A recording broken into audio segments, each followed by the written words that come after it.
Welcome to the Key Chapters of the Bible podcast. This is a daily podcast that's going through the key chapters of God's Word.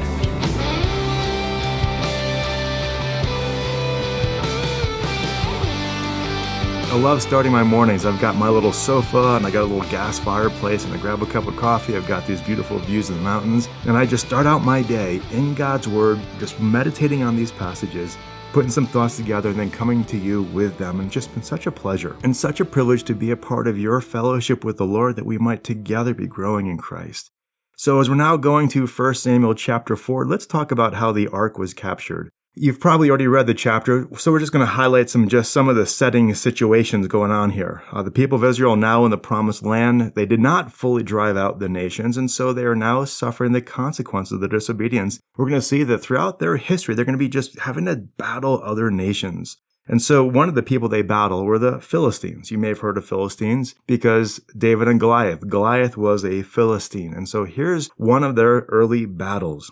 Getting into our passage here. Verse 1 starts on out, the Philistines are near a place called Aphek, and so the Jews want to go on out and defeat them. Now this location, Ebenezer and Aphek, they're something along the lines of 20 miles or so west of Shiloh. Remember, Shiloh was the religious hub of the region at that time. And this area is also about 15 to 20 miles northwest of Jerusalem. Now, Jerusalem really isn't a major city back then, but at the same time, just kind of helping you know the rough area. It's northwest of Jerusalem.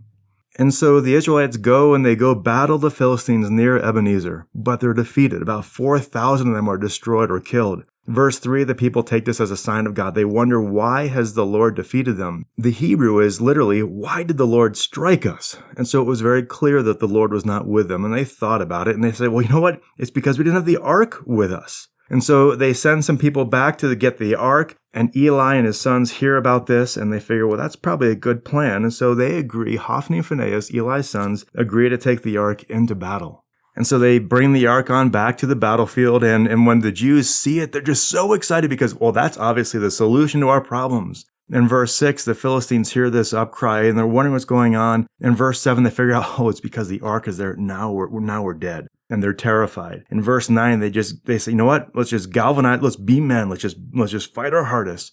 And so in verse 10, they fight and defeat the people of Israel, and 30,000 Israeli foot soldiers are killed. And those are heavy losses in any battle. Verse 11 tells us also that Hophni and Phinehas were among the dead, and worst of all, the Philistines had captured the ark. And so with this defeat, a messenger runs from the battle to Shiloh, where Eli and the people are. Eli hears the news of the death of his sons in verse 17. He seems to take that all kind of in stride. After all, it is a fulfillment of prophecy.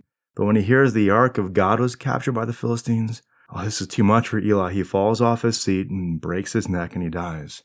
And things continue to go bad because Phinehas' wife, she was pregnant and she hears the news that her husband and her father-in-law are now dead. She collapses and gives birth. And as she's about to die, she names the baby Ichabod, which means, where is the glory?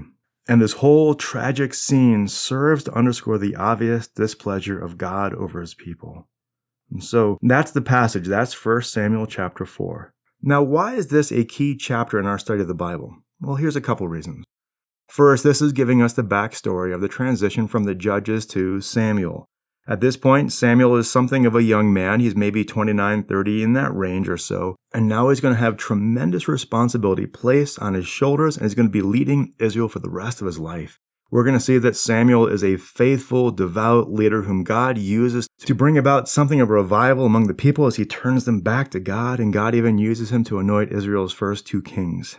Second, this chapter is helpful to just see a couple things that we even speak of in our own day, kind of how they tie back to this passage. For instance, we sing this song. It's a hymn, Come Thou Fount of Every Blessings. And I'm not going to sing for you, but it includes a well-known phrase, Here I raise my Ebenezer. And when you sing that, you're like, what is going on? Well, that phrase is referring to the victory that Samuel has actually in 1 Samuel 7:12.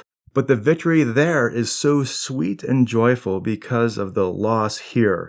And in that victory, Samuel raises a stone as a monument to the Lord and to God's victory. He calls that stone Ebenezer. Of course, it relates to this passage. And then also the word Ebenezer means stone of help. And so that song is just celebrating the help we have, the God who is our help, the rock that he gives to us as that help.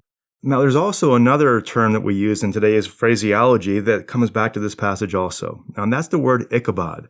Sometimes we might use the word Ichabod if we're just talking about something where there's just great distress and it just seems like God's judgment is upon us or upon a situation. He's removed his blessings, his presence.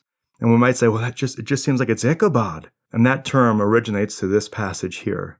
Fourth, the ark is captured here, and we're going to skip over chapters 5, 6, and 7, but if you read those passages, or if you read those passages, you're going to see that the ark brings great suffering on the Philistines. So they're going to return it back to the people of God in Beth Shemesh in chapter 7, but the people there disregard the holiness of God, and they open the ark, and thousands die. And that is the event that is referred to in the movie The Raiders of the Lost Ark. Remember at the end where he says, Harrison Ford says, don't open the ark or don't look in the ark? Well, he's referring to this event there where the people look in the ark and they die.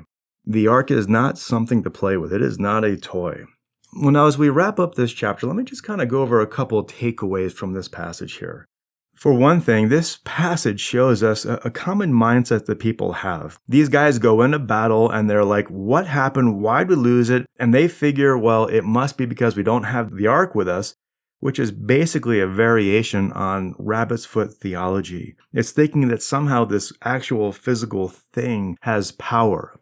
People all the time, they think that there's power in a necklace or there's power in some superstitious thing, to win a baseball game or something else. And movies love to do this, where there's something that person has, and it's just trying to ascribe power to a physical thing. And that's this rabbit's foot theology here that is not okay with God. God will not be manipulated. God doesn't want us to bring trinkets around, thinking that somehow that represents his blessings or his presence. He is calling us to be faithful and walk with him. Because the purpose of the ark was to point them to the covenant that they were in with God. Remember, the terms of the covenant from Deuteronomy 28 and 29, it's that they would obey God and he would then bless them. It wasn't they would carry this stuff around and he would obey their agenda. The covenant was that they were in fellowship with him, obeying him. And so carrying the covenant, like when Joshua did that into the Jordan River, that was just showing that they were being faithful to God, obeying him, doing as he said. And if the people have no desire to obey God, if they have no desire to keep up their side of the covenant, there's no point in bringing this ark around with them. And so the point here is you can't manufacture the presence of God. You can't manufacture the blessings of God. God's presence and God's blessing isn't related to the kind of music we might play or some kind of ceremony we might do. It is for those who are going to walk with him in covenant obedience, who listen to him and obey him, worship him and glorify him. That is how you have the presence of God in your life, not through carrying around some kind of rabbit's foot thinking that somehow represents the blessings and the presence of God. Another thing we're seeing here, we're seeing that even leaders are human and frail, and just because a leader is a part of something or condones something doesn't mean it's right. Here we have in this passage, Eli and his sons, Hophni and Phinehas, they're agreeing to take this ark, but we know from 1 Samuel 2:12 that they did not know the Lord. And so just having religious people involved likewise doesn't guarantee God's presence or his blessings. We will always be able to find people who pretend to speak for God or say things that we like. We need to be looking to those who are calling us to actually follow God and walk with him. Those are the servants whom we should listen to, and that's what Samuel is going to do as he leads the people throughout the next several decades. And so those are some thoughts from this chapter here, and as you now go and just maybe spend some time with the Lord in prayer, maybe ask him to just guide you to where you're obeying, where you're not, and ask him to help you to see just what it means to walk with him in obedience and in fellowship with him. Also, this might be a good time just to pray for your leaders. If you go to Wellington Community Church, I know that myself and the other men would love and just so cherish your prayers. And if you go to another church, pray for your leaders and pray that your leaders be those who are like Samuel, just faithful to the Lord and walking with him. So thanks again for listening. So great to be a part of these studies with you. We look forward to seeing you tomorrow. Have a great day.